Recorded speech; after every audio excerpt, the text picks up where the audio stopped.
All right, so today we're going to really dig into Bitcoin. Okay. But not just like the Bitcoin, like just sending money back and forth. Yeah. We're talking about like building stuff on Bitcoin, Bitcoin programmability. Yeah, it's a super interesting area. It's like Yeah.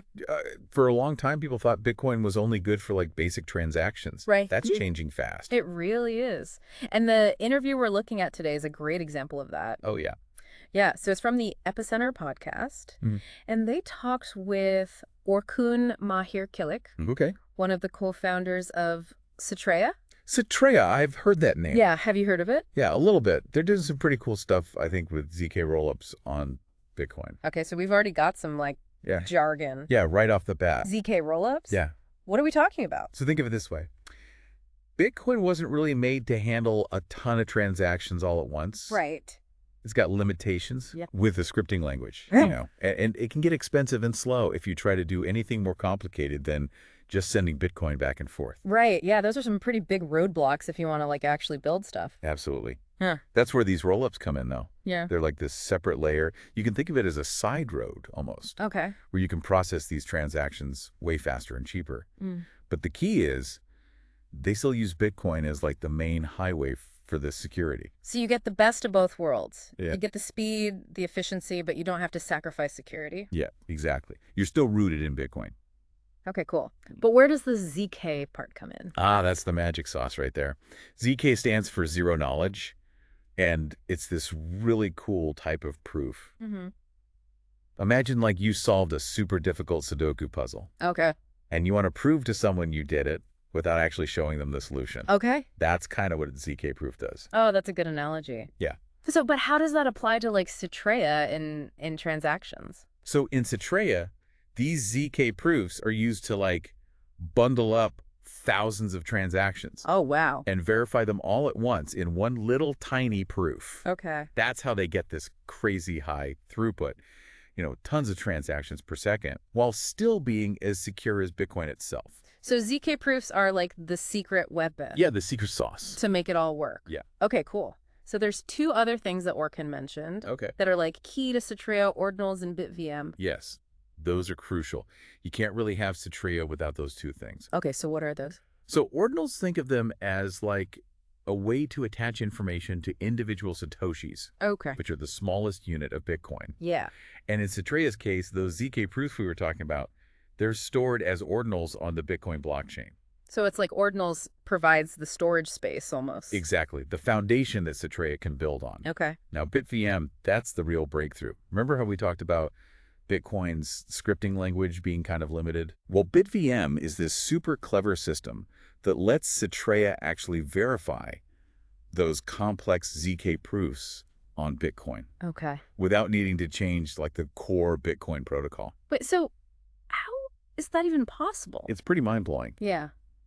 Right? Think of it like if you have a super complicated math problem. Okay. It's way too hard to solve all at once. BitVM is kind of like breaking that problem down into these smaller, simpler steps that Bitcoin can actually handle with its existing tools. So it's like a workaround. Yeah, a very elegant workaround. To make advanced cryptography possible on Bitcoin. Exactly. It's a huge innovation. Wow. Okay, so we've got these building blocks. Yeah. Rollups for scale, ZK proofs for this super efficient verification. Right. Ordinals to store the proofs, and BitVM to make it all work on Bitcoin. It's like a perfect recipe. Yeah, but how does the network actually function? Right. So Citrea has this cast of characters, and they all have their specific roles. Okay. So you got the sequencers, who are kind of like the traffic cops. They make sure the transactions are ordered correctly. And then you've got the provers, who are the ones actually creating those ZK proofs. And you got the operators who are managing the whole process of getting your money back onto the main Bitcoin blockchain when you want to withdraw. Okay. And then you've got the verifiers, who are making sure that all those proofs are actually legit. So it's a lot of moving parts. It is. It's a complex system. But this optimistic element that Orkun mentioned, what was that about? Ah, yeah. So when you're talking about withdrawals from Citrea back to the main Bitcoin blockchain, it uses this thing called an optimistic window. Okay. And basically means that when you make a withdrawal, there's this short period of time where anyone can kind of challenge that withdrawal if they think something shady is going on. Right. So it's like a built-in security measure. Yeah, exactly. It's like a safety net to prevent fraud. Got it. Okay, so we've talked about Lightning Network before. Yeah. And we've talked about sidechains. How does Citrea compare to like those approaches? That's a great question. So Lightning's awesome for like really fast and cheap payments. Right. But it's not really meant for these more complex applications. Oh. Sidechains can be more flexible, but they often come with their own set of security risks because they're relying on this separate group of validators. Okay, so Lightning is great for payments, but kind of limited. Right. And sidechains have their own kind of security concerns. Yeah, you're trusting a different set of people. Okay, so where does that leave Citrea? Citrea is trying to find that sweet spot. Okay. It gets Bitcoin security directly, so you have that same level of trust, but it also lets you build these more complex applications, kind of like a sidechain. So best of both worlds. Yeah, that's the goal. Okay, but is there a downside? The trade-off is that Citrea is definitely more complex to set up than something like Lightning. Okay. And it's still under development. Oh, right. There's a lot of work being done to make this a reality. Got it. So with more power comes more complexity. Yeah. Okay. One other thing that really jumped out at me. Okay. Orkun mentioned that Citrea is actually designed to work with the Ethereum virtual machine, the EVM. Oh, yeah, that's a big deal. Yeah.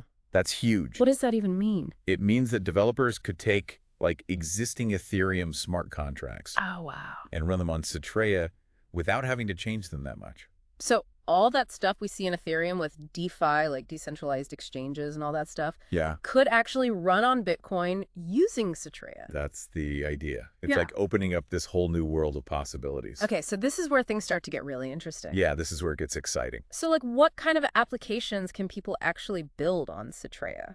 Pretty much anything you can build on Ethereum. You could build decentralized exchanges, lending platforms, tools for privacy, all sorts of things. Wow. It's really about expanding what's possible with Bitcoin. And they've created this thing called Citrea Origins to kind of push that forward, right? Yeah, exactly. Citrea Origins is like an incubator program. It's designed to support these developers who are building this next generation of Bitcoin applications. So they're really trying to build out a whole ecosystem. Yeah, they want to foster a community around it. It sounds like they're trying to change the way we think about Bitcoin. I think they are. Right. It's a whole new paradigm. Okay, cool. Well, this is a great place to stop for part one. Sounds good. It's pretty amazing when you think about it, you know? Like, Bitcoin was made for these simple payments, peer-to-peer. Right. And now it's like turning into this platform for all these like complex financial apps that we're talking about. Yeah, it just shows how innovative this space is, right? Oh, like we're seeing Bitcoin finally like live up to its potential as this like programmable blockchain. Yeah, and what's really cool is that because Citrea can work with the EVM, right, we can actually use all the stuff that people have learned and the tools they've built in the Ethereum world. Like a shortcut. Right? Exactly. Yeah. We don't have to start from scratch. To build this whole like DeFi ecosystem on Bitcoin. Yeah, exactly. We can just like take all the good stuff from Ethereum and bring it over. Okay, so this brings me back to something that Orkun said. Okay. About this whole hyper-Bitcoinization thing. Yeah. Sounds kind of utopian, you know? He does. Like a world where Bitcoin is like the foundation of this new financial system. Yeah, it's a big vision. Totally. Right. But it doesn't seem that crazy when you think about how far Bitcoin has already come. Right. It started as this tiny little thing that people were experimenting with. Yeah. And now it's like this massive global asset. Yeah, with trillions of dollars behind it. Exactly. So hyper-Bitcoinization might take a while, but it's not impossible. Okay, but isn't there kind of a contradiction here? What do you mean? Like, we talk about Bitcoin being this decentralized system, resistant to censorship. Right. But then we're also talking about building all these like complex financial applications on top of it. Yeah. And those could introduce like new points of control. That's a good point. It's a tension that you always have to deal with in decentralized systems. So how do we make sure that these roll-ups like Citrea don't like accidentally undermine those core values of Bitcoin? The design of these systems is really important. No. So with Citrea, the ZK proofs and that optimistic withdrawal thing we talked about, right, those help to reduce some of those risks of centralization. So it's like these checks and balances built in, but is that enough? It's a good start, but it's also important to make sure that the whole Citrea ecosystem is decentralized. What do you mean by that? Like encouraging people to get involved, making the code open source, having lots of different operators and verifiers so that no one person or group has too much power. Right. So it's not just about the tech. It's about the people, too. It's about the community. Yeah, exactly. The tech gives us the tools, but it's the people who decide how those tools are used. Okay. So let's talk about Bitcoin as like a store of value. Ah, the digital gold idea. Exactly. Do you think Citrea could actually make Bitcoin better as a store of value? I think it could, because if you can use Bitcoin more easily for everyday stuff, Right. it becomes more useful. Yeah, right now the price of Bitcoin jumps around so much. Exactly. It can be hard to use it for, like, buying coffee or whatever. Yeah. But if we have something like Citrea, where fees are low and transactions are fast, Yeah. Bitcoin could be way more practical for daily use. So you wouldn't need to convert your Bitcoin to like dollars or euros or whatever. You could just use Citrea directly. And that could lead to more people using Bitcoin. Yeah, for sure. It could make it way more popular and useful. It's like unlocking the full potential of Bitcoin, right? I think so. It becomes this currency you can actually use. Yeah, not just something you hold on to hoping the price goes up. Okay, so Orkun also talked about the potential for Citrea to support like privacy tools. Oh, yeah, that's a big one. Yeah, Bitcoin's ledger is public, which is great for transparency, but it also means anyone can see your transactions. Yeah, that could be a problem if you want to keep your financial stuff private. Exactly. And that's where Citrea could be really helpful. How so? Because it's a separate layer. It can use these privacy technologies that wouldn't work directly on Bitcoin. So we could see things like privacy coins on Citrea. Maybe. Or mixing services. Things like that. That would be a game changer for people who are worried about being tracked. Totally. Yeah. It would give people way more control over their own financial privacy. Okay, so all of the stuff we've been talking about, it's pretty mind-blowing. It is. But I gotta be honest, it also makes me a little nervous. Why is that? It's just so complex. Yeah. ZK proofs, rollups, BitVM. It's a lot to take in. It definitely can be. I get it. I'm like deep in this stuff, but even for me, it's hard sometimes. Yeah, it's a steep learning curve. But how do we make sure this tech doesn't become so complicated that only a few experts can understand it? That's a good point. It's important that we keep Bitcoin accessible to everyone.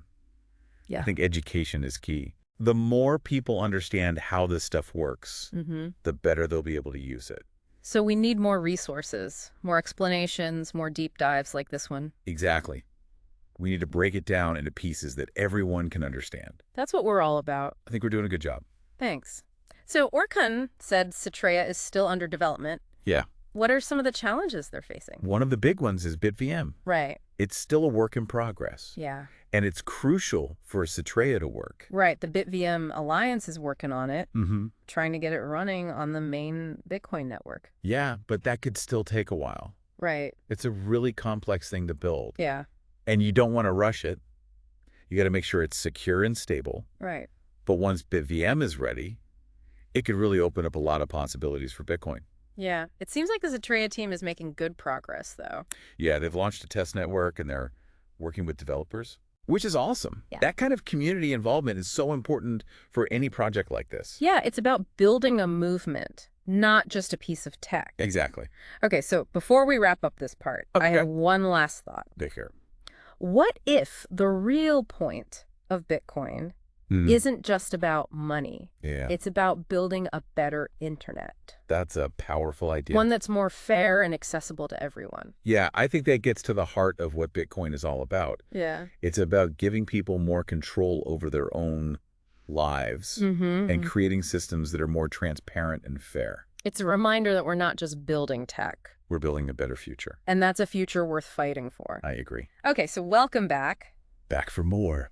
We've been talking about Bitcoin programmability with Citrea, and like, honestly, it's amazing what they're trying to do. It really is. There's always a but. There's always a but. Right. Like with any new tech, there's... Yeah. Challenges, risks, things to watch out for. For sure. And one of the big ones is like regulation. Oh, yeah. That's a big one. The whole crypto regulatory landscape is... It's a mess. It's a mess, right? Yeah, nobody knows what's going on. It's like the Wild West out there. And it makes it really hard for developers. Yeah.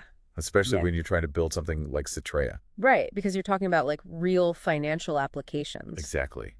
You're dealing with people's money. Yeah, so how do you even navigate that? It's tough.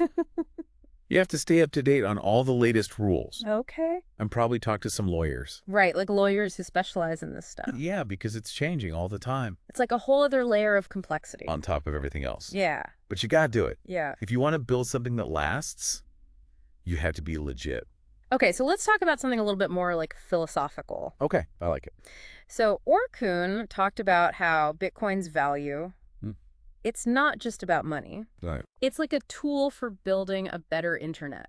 I love that idea. Yeah. It's like Bitcoin is this movement Yeah. towards like more freedom, more transparency. More fairness. Exactly. So how does Citrea fit into that? Well, if Citrea makes it easier for people to use Bitcoin, then more people can be part of this movement. Right. They have more control over their own money. Yeah. And they can participate in this global economy. Okay, so it's like bigger than just building apps. It's about building a better world. Wow. That's why I'm so excited about this tech. Yeah. It can really change things. Okay, so we've covered a lot. We have. Citrea Bitcoin programmability, this whole hyper-Bitcoinization thing. It's been a wild ride. But before we go, I want to leave you with one last thought. Hit me. Orkun said that the real power of Bitcoin is that it can empower people. Yeah. Give them more control over their lives. I love that. And help create a more just world. It's a beautiful vision. It is. It's a reminder that we're not just building technology. We're building the future. Yeah, and it's up to us to make it a good one. Couldn't agree more. So that's it for this deep dive into Citrea and the future of Bitcoin. Thanks for listening.